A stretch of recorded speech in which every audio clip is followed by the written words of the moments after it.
person on our committee, which would mean we could then do a consent calendar, and we need an author. That little thing. I mean, it is like a minute after 11, but I want to honor your punctuality. Keep giving Smythe a hard time about his hair, by the way. I think he likes that. He got a lollipop. Did he? Yeah.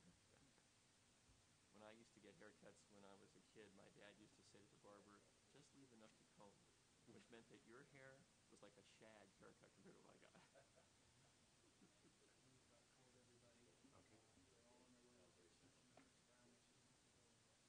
How about our author? Okay. Yeah, it'd be great to have one more member here. We can do everything with one more person. Okay.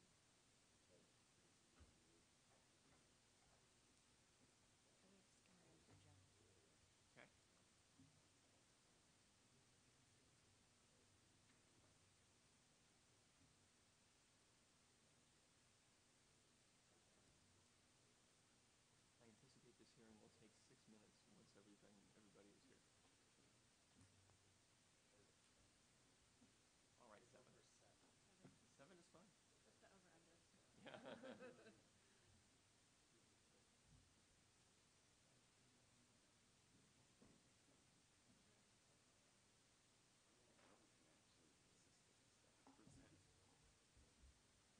If I had a person from, if I had a quorum, I might.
Good morning. This is the Tuesday, August 10th meeting of the Assembly Judiciary Committee. I'm Mike Fewer. I'm the chair of the committee. We have a short agenda this morning. As usual, our rule is 2 witnesses on each side, 2 minutes each. We are graced by the presence of Senator Keogh, who is here to present item number 1, SJR 28. Senator Keogh, welcome. Good morning. Thank you, Mr. Chairman. Thank you, members, for allowing me to take the bill up and, coming to the hearing room for one item. This has to do with the U.S. Census and counting lesbian, gay, bisexual, and transgender Californians. Currently, the U.S. Census does not directly count LGBT persons in the census. Under the current process, the 2010 census will collect just enough data for Census Bureau personnel to take a not-so-educated guess as to the population of gay and lesbian Americans that live in the United States. SJR 28 seeks to get the Census Bureau out of discriminatory guessing and into the business of accurate counting by memorializing the President and the Congress to include actual questions about the identity of sexual orientation and gender identity of U.S. citizens in the 2020 census. So we will have the data we need to accurately count the population. The measure is sponsored by Equality California. It's supported by groups who want to ensure that California receives adequate funding for communities that serve a large population of LGBT Californians. Mario Guerrero is here from Equality California to discuss the importance of the bill. Also, I note that page 5 of the committee analysis reflects language that was worked out with committee staff to allow the federal government to address this matter either legislatively or administratively. But what we want is an accurate count of LGBT Americans and particularly LGBT Californians to better serve the community. I ask for your aye vote. Thank you very much, Senator. Before we proceed to your witnesses, I'd like to establish a quorum. Please call the roll. Fear, Here. Tran, Brownlee, Evans, Hagman, Huffman, Skinner, Knight, Monning, Saldana. Very good. We have a quorum. Senator, your first witness, please. Mr. Guerrero. Welcome. Good morning. Thank you. Good morning, Mr. Chair, members of the committee. Equality California is the sponsor of Joint Resolution 28. We thank Senator Kehoe for introducing this resolution.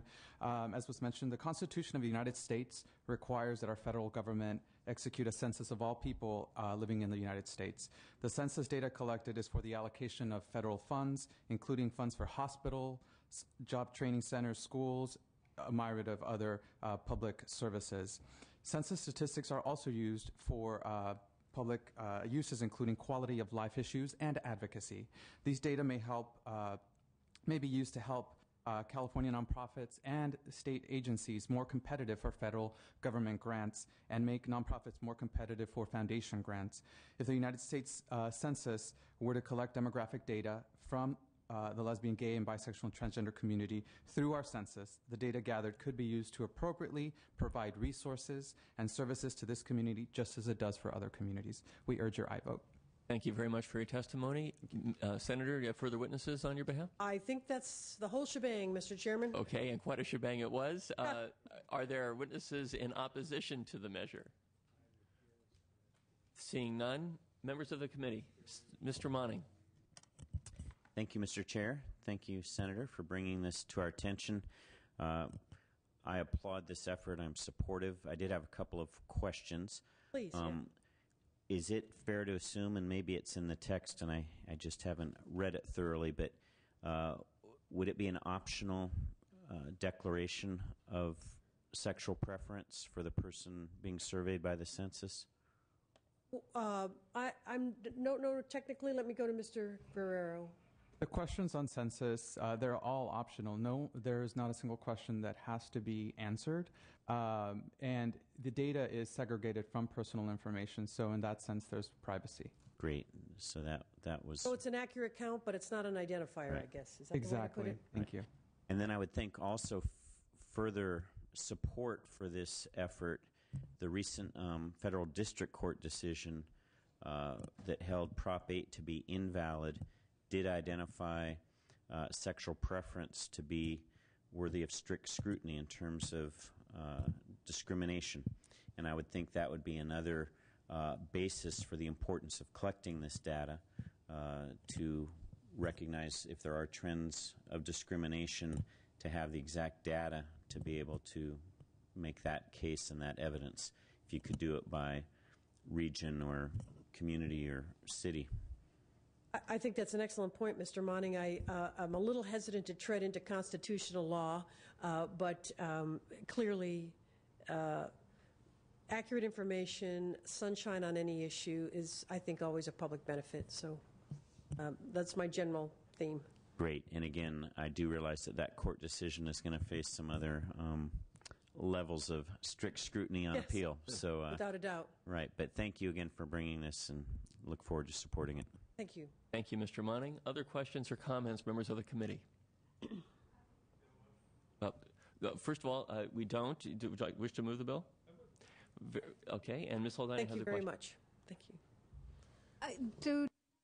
Do domestic partnerships, I'm trying to remember what the Census Bureau asked. Does it ask about marital status currently on the census? And have they ever asked about domestic partners or civil unions or other things that I just filled out the form at the required time, and I'm. Go ahead. I believe that this past census is the first census to collect information about LGBT relationships. I'm not sure if they asked about same-sex marriages or domestic partnerships, but this is the first census that starts to collect that type of information. I'm sure the census does not ask about same-sex marriage. I'm sorry? I'm sure the census did not ask about Well, same-sex marriage. not directly, but I believe if you, through answering a number of questions, they can come to that identification. Ms. Holdani, please. And my staff is telling me that they and this rings true with my memory, they ask who you're dwelling with, if anyone, and then there's just a guesstimate done if you're an adult living with a person of the same gender.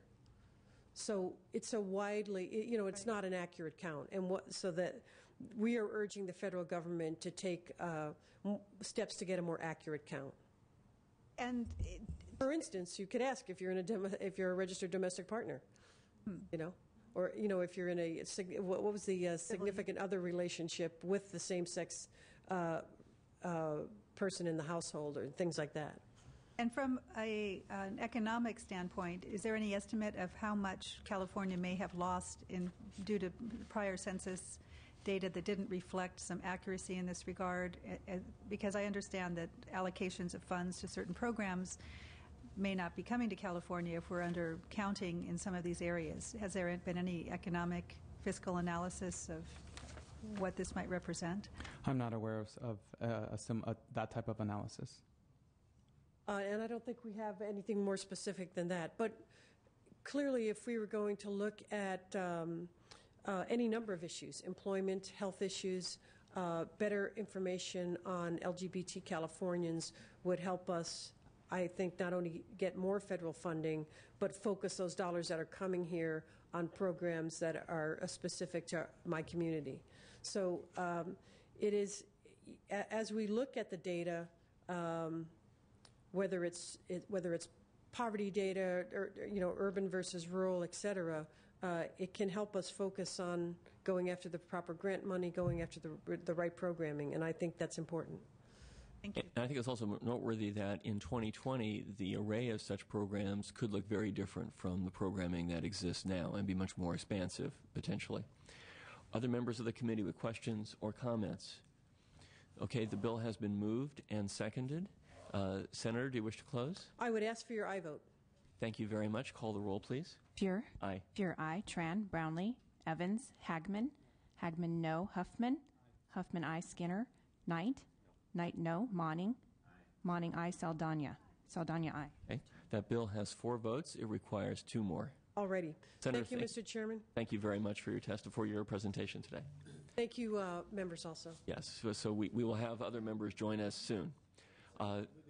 The consent calendar has been moved. Is there a second on the consent calendar? It's been moved and seconded. Call the roll, please. Fuhr. Aye. Fuhr, aye. Tran, Brownlee, Evans, Hagman. Hagman, aye. Huffman. Huffman, aye. Skinner. Knight. Knight, aye. Monning. Monning, aye. Saldana. Saldana, aye. The consent calendar has been approved. So, colleagues, here's where we are. We have a matter on call. The sergeants are contacting the absent members. I would recommend that people hang on for a moment or two, and we will await the absent members and conclude our business for the morning.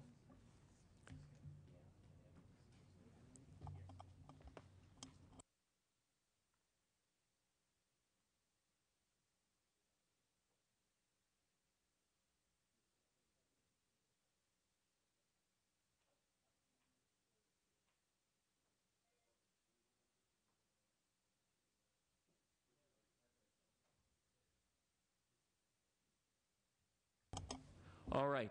We are now prepared to lift the call on item number 1, SJR 28 by Senator Keogh. Please call the absent members. Chair voting aye. Tran, Brownlee, Evans. Aye. Evans, aye. Skinner. Aye. Skinner, aye. That bill has 6 votes and is out. Thank you. We'll leave the roll open for a brief period to allow otherwise absent members to add on should they wish. And I think we will set a hard limit of 5 minutes. It is now 11:15. By 11:20, we are going to close the roll on both the matter before us and the consent calendar.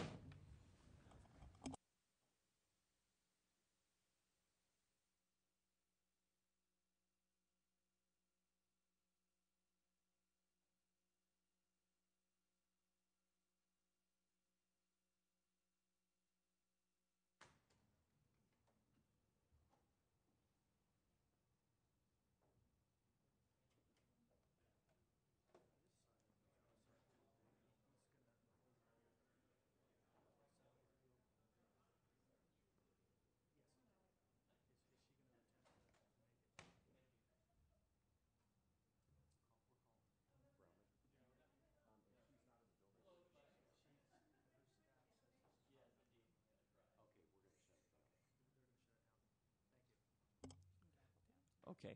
The Tuesday, August 10th meeting of the Assembly Judiciary Committee is hereby adjourned.